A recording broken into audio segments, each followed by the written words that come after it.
Hello there, a very good evening to you indeed, and many thanks for joining us on Rwanda Television News tonight. I hope that you had yourselves a great and fruitful Wednesday. Welcome to today's edition. These are the headlines. The Rwanda-Kenya Supreme Court's benchmarking session concluded with a signing of a cooperation agreement. Analysts view the UNHCR's allegations undermining Rwanda's welcoming policy as a shift of its own failures.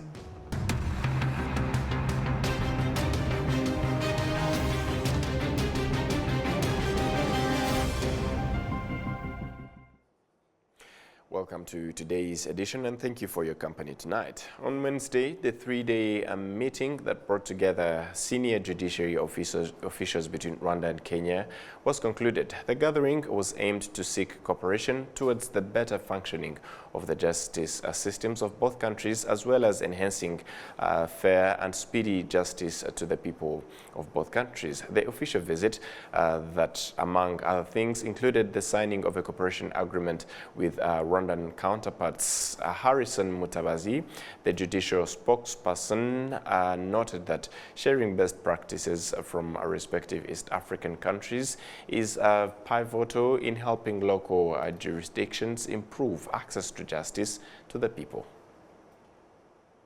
That were signed, actually they also hinged around the areas that were discussed today, around the usage of ICT and technology in the dispensation of justice, the usage of alternative dispute resolution in the dispensation of justice, the exchanges of how the two judiciaries can exchange on trainings of judicial staffs and officers, and many other areas of interest that are supposed to be worked on. And in the MOU, there is an indication of a committee that is going to be overseeing the implementation of the MOU between the Supreme Court of Rwanda and the Supreme Court of Kenya. So it's been a very nice experience because the judges and the justices have exchanged a lot on how they do. They took time to sit together and exchange how they do their work, the challenges they face, the success stories they've had.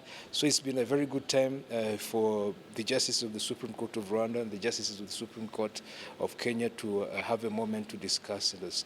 A moment that has been I would say very, very insightful to both judiciaries, and of course both to the Supreme Courts as the highest apex of courts that we have in the two jurisdictions in the two nations.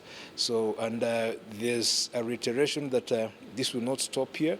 It will take it henceforth that at least yearly or whenever time allows, they can meet and exchange notes in this way. But also we can say that this is not only something that is out of the blue. It's something that is engraved in the in statutes and laws that usually govern our community. We have an association called the East African Magistrates and Judges Association. In our constitution, they really encourage that sister judiciaries should always have a moment to meet and exchange and see how they can enhance their work of providing justice. So in a nutshell, that was the reasons why the justices of the Supreme Court of Kenya were here. It's been a nice moment. I would say that all justices have ended their sessions, alluding to having more sessions like this where sister judiciaries like this can always meet and benchmark from each other. And from this to African matters, ministers of housing and infrastructure on the African continent believe that governments and investors should play an active role in promoting the construction of affordable houses. This was reiterated on the second day of the 43rd Annual General Meeting and Symposium of a Shelter Africa Development Bank in Kigali. Ministers were reactive. This three-day meeting brought together key stakeholders from across the continent to discuss and explore the sustainable partnerships in affordable housing finance value chain. Africa is facing rapid urbanization as cities grow to become hubs of economic activity, culture exchange, and innovation. However, one of the key concerns that comes with growth is the critical need of affordable housing. Various ministers in the sector of housing and infrastructure across the African continent have emphasized that government involvement is crucial to addressing the issue in inadequate housing. They believe that government action is necessary to resolve the widespread problem of providing affordable houses to many of the residents of this continent. Formulate policies and financial strategies that will bolster our individual and collective efforts to ensure delivery of sustainable and affordable housing solutions across our nations. Through this caucus, we can aim to create a synergy that harnesses the collective strength of our countries, leveraging our unique experiences and resources to address our common housing challenges. Rwanda's Minister of Infrastructure, Dr. Jimmy Gasore, highlighted a positive step taken by the government of Rwanda towards implementing plans to build affordable houses. He noted that the contribution of investors and financial institutions is crucial to accelerating this implementation plan. Yes, we have the challenges in providing social and affordable houses. One of the challenges on the developer side, we haven't seen developers who can develop at a scale the number of houses that we need in the city of Kigali and other secondary cities. The other challenge is the purchase power of Rwandans. Even the house that we built on affordable housing schemes, there is still a challenge for people to afford those housing. So the solution we are working on is to motivate and attract more investors, especially also looking at ways we can lower the cost of houses. This including providing land, infrastructures, and innovative ways to build and construction materials. I give an example of the buildings that are being built at Mhazi site, which are much lower, much less expensive than the other building that has been developed so far. Rwanda was highlighted as a country that has implemented the affordable housing plans, whereas the statistics demonstrated that under the NST1 2017-2024, more than 1,800 affordable houses were built in Kigali through the Giza Riverside project. Adams Kwizera, RTV News. Thank you, Adams. And moving ahead, Rwanda has slammed the United Nations High Commission for Refugees of lying and fabricating evidence to undermine the country's refugee welcoming courts in order to mislead the UK courts in the ongoing legal battles around the UK-Rwanda Migration and Economic Development Partnership. While speaking to RBA's Calixte Kaberuka, analyst Dr. Alphonse Murefu noted that this exposes the loopholes in international law. There is, I would say, a loophole in international law, because international law provides for a right of people to seek asylum, but it does not create an obligation on states to provide asylum. It is left to individual countries to decide to provide for a process in which those that are seeking asylum can be given asylum or not. So since there is no obligation on countries to provide us asylum, it becomes difficult to oblige a country to keep some people if it doesn't feel like it should be keeping them on its territory. He further reiterated that the UNHCR's allegations are just a shift of its own failures in terms of solving and addressing the refugee crisis. UNHCR, since May 2021, they took a notice and they made a decision where they categorically suggested that it is prohibited to externalize the refugee obligation, the refugee protection obligation to other countries. So for them, they are seeing it in that context.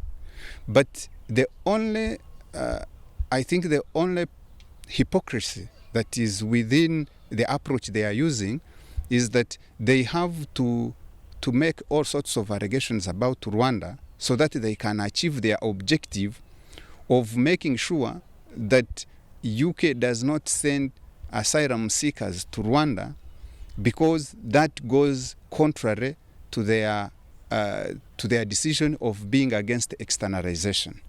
So it is much more about UK than it is about Rwanda. But they don't have another way of achieving their objective than accusing Rwanda of human rights violations and of saying that they will not have a safe stay in Rwanda, because that will ultimately lead them to achieving that objective. Because probably they are scared that the moment this agreement is implemented, other countries are also going to follow suit and start sending asylum seekers maybe to Rwanda or other countries. So it is much more of a principal objective they are trying to achieve, but using a hypocritical, I would say, using an approach that is cynical in a way, because they want to accuse Rwanda of the things that are not necessarily the case to achieve their objective. Residents and officials in Mocimboa de Praia in Mozambique applaud the Rwandan security forces that are contributing to their resettlement after disarming terrorists that had set ablaze this district. Prince Manzi. Mocimboa de Praia in Cabo Delgado province in the northern Mozambique, a region that was set ablaze by terrorists, leading to the displacement of residents. Later, after the deployment of the Rwanda security force in this district, things changed and residents returned home.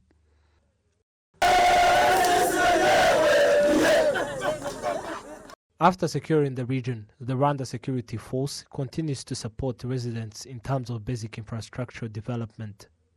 As part of the activities, the Rwanda security force handed over the Totwe primary school to authorities after renovations, and 50 students were given school equips, including mosquito nets. The ceremony was presided over by the Rwanda Security Force Joint Task Force Commander in Mozambique, Major General Alex Kagame. Residents applaud the activities of the Rwanda Security Force. We sleep well, we appreciate that. We face the tragedy, and the Rwanda Security Force supported. If we heard that they are moving, we could follow them. No one would stay here. Tunalala usingizi, tunalima kidogo kidogo hivyo. We are currently safe, no violence. We chat with Rwandans protecting us, and they say that we are to rest and urge the fled to come back and rest. Ukienda tunaweza sote, hatukai. The Rwanda Security Force Joint Task Force Commander in Mozambique, Major General Alex Kagame, ensures residents that they are safe and urge residents to communicate whenever terrorists may be found. Sergio Domingo Cipriano, the Mocimboa da Praia district administrator, appreciates the Rwanda and Mozambique security relations and urges residents to send children to school as the region is secure. Enabel is launching AWA Prize 2024 awards in Rwanda, which is a yearly competition awarding business women from different African countries, including Rwanda.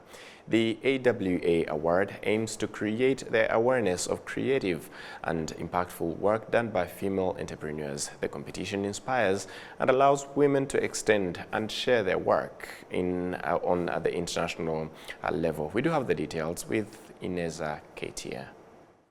Umuhire Ruzingana Credia, director of Imanzi Creations, is one of the young entrepreneurs that won the 2022 AWA Award in the Scale-Up category. Enabel, the Belgium Development Agency, is in charge of the yearly AWA Prize competition that aims to provide support and develop female entrepreneurs whose businesses positively impacts their communities. Credia works with creating and writing graphic stories about Rwanda, including historical events, Rwandan heroes for the youth.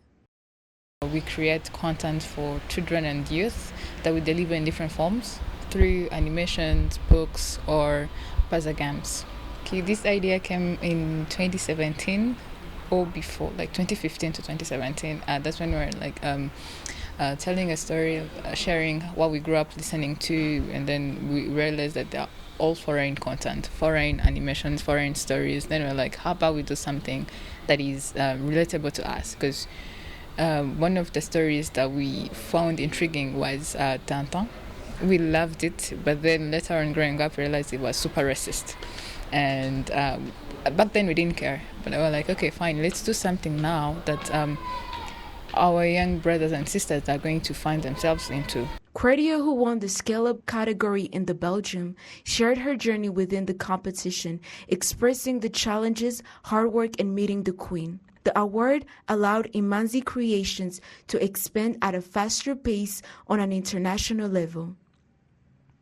She stated that her inspiration for creating graphic books for the youth came from the lack of good, inspiring graphic books about Rwanda.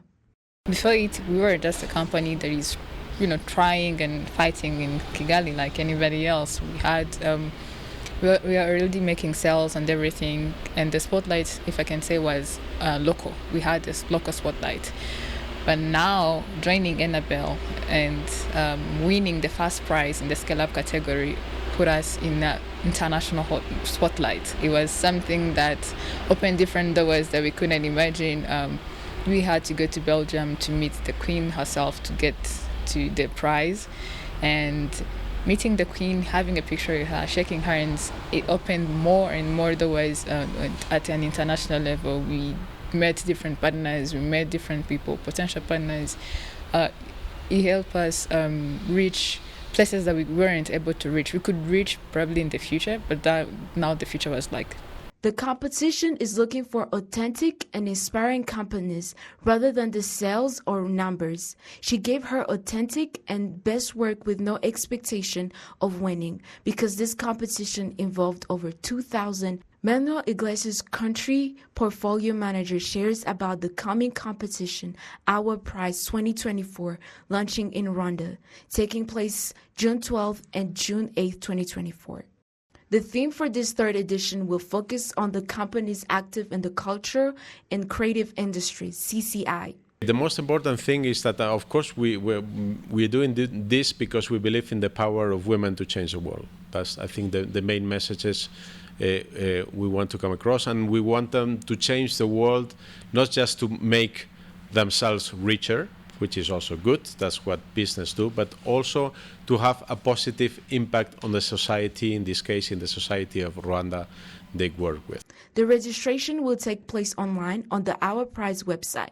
Winner will be awarded a tailor-made coach, business travel, 1 week in Belgium to network, gain coaching, access to a worldwide community of entrepreneurs, and small purchases. The eligible participants are women over 18 years old with the nationality of participating country including Rwanda. They are to be co-founders or CEO or non-minority shareholder of a company based in Rwanda. The company must exist for at least 1 year and active in culture and creative industry with a positive societal impact. Ineza Ketia, RTV News. Thank you, Katia. And let us just inform you that just in, pursuant to the Constitution of the Republic of Rwanda, especially in its Article 116 and 112, today, June 12th, 2024, His Excellency, the President of the Republic of Rwanda, made the following appointments. In the Cabinet, Ambassador Olivier Nduhungirehe, the Minister of Foreign Affairs and International Cooperation, Mr. Yusuf Murangwa, the Minister of Finance and Economic Planning, Ms. Console Uwimana, Minister of Gender and Family Promotion, Dr. Vincent Biruta, the Minister of Interior, Dr. Jeanne d'Arc Mujawamaria, the Minister of Public Service and Labour, Dr. Valentine Wamaria, the Minister of Environment, Ms. Mutesi Linda Rusagara, the Minister of State for Resource Mobilization and Public Investment in the Ministry of Finance and Economic Planning, Mr. Olivier Kabera, the Minister of State in the Ministry of Infrastructure. In two other appointments, Mr. Aimable Havugiyaremye, the Secretary General of the National Intelligence and Security Service, NISS, Major General Joseph Anzabamwita, a Senior Security Advisor in the Office of the President, Ms. Angelique Habyarimana, the Prosecutor General, Mr. Alfred Gassana, proposed Ambassador of the Republic of Rwanda to the Kingdom of Netherlands, Mr. Ronald Niwenshuti, Commissioner General of Rwanda Revenue Authority, Dr. Innocent Murasi, the Deputy Commissioner General of Rwanda Revenue Authority, Mr. Ivan Mudenzi, the Director General of the National Institute of Statistics of Rwanda, and Mr. Fulgence Dusabimana, the Vice Mayor of the City of Kigali in charge of infrastructure, and members of the Council of the City of Kigali. Done at Kigali, 12th June 2024, on behalf of His Excellency President Paul Kagame, the President of the Republic of Rwanda, signed Dr. Edouard Ngirente, Rwanda's Prime Minister. Moving ahead to other matters, the Ministry of Education has called for cooperation in supporting the school feeding program, which with the aim of helping parents without the means to support their children. We do have the details with Cedric Kirakoze. The part of the Dusangile Lunch campaign. To date, government contributes up to 90% of the total money required for a student to have a meal at school. Students say that when parents do not pay for the school feeding, it affects their learning. When we go to take a meal at school, students who didn't pay for school feeding reject from us and feel uncomfortable. But this program will make them feel free when their parents are not yet able to pay.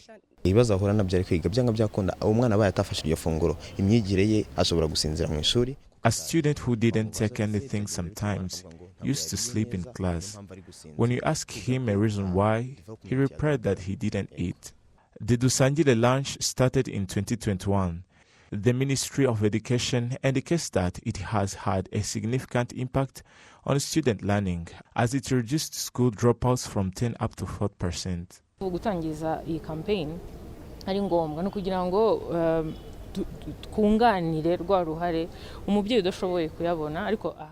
The main purpose of this campaign is to help poor families, but it doesn't mean that we are going to take back their responsibilities. We call them to take it personal because we have seen that when students take a meal at school, help them in their daily studies, but also it avoids them to drop out. This campaign, launched by the Ministry of Education in a collaboration with Mwalimu Sacco and Mobile Money Rwanda Limited. We have to pay some little money on our Momo telephones so that we may play our part in this program.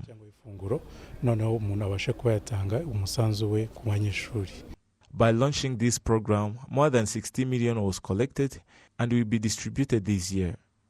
Currently, the Ministry of Education reports that more than 3 million students take a lunch at a school.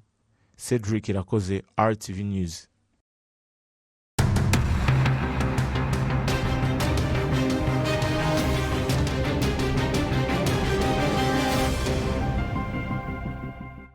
And that's all from us here at RB's Rwanda Television News. On behalf of the entire news production, as well as the technical team, many thanks for being with us on today's edition. And up until next time, stay safe, and we wish you a great evening. Goodbye.